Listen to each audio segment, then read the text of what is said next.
If you want to download from Fotor for free without a watermark, this video will walk you through the exact steps. The key thing to know is that your design must only use free tools, free fonts, and free elements. If you use anything marked with a diamond or a pro icon, Fotor may treat it as a premium content and your download could include a watermark or require an upgrade. So before you export, always double check your project and make sure everything is free to use.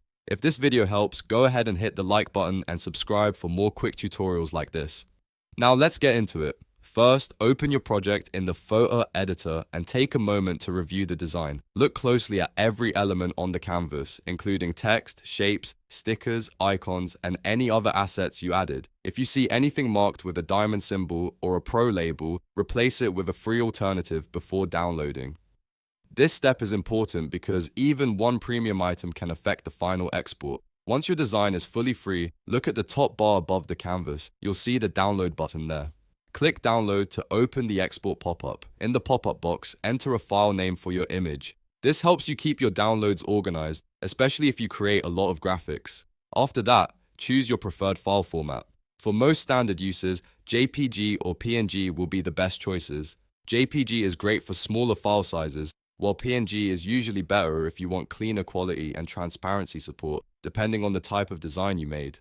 Next, select the quality level. You'll usually see options like normal or high quality. If you want a sharper image, choose high quality. If you want a faster, lighter download, normal is fine for simple graphics. After you've selected the format and quality, review everything one last time to make sure your design is still using only free assets. This is your final check before saving.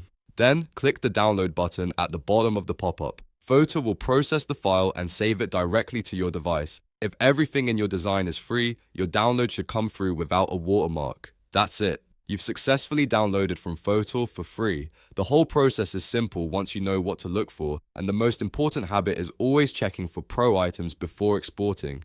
If this tutorial helped, don't forget to like the video and subscribe for more easy step-by-step guides. Thanks for watching, and I'll see you in the next one.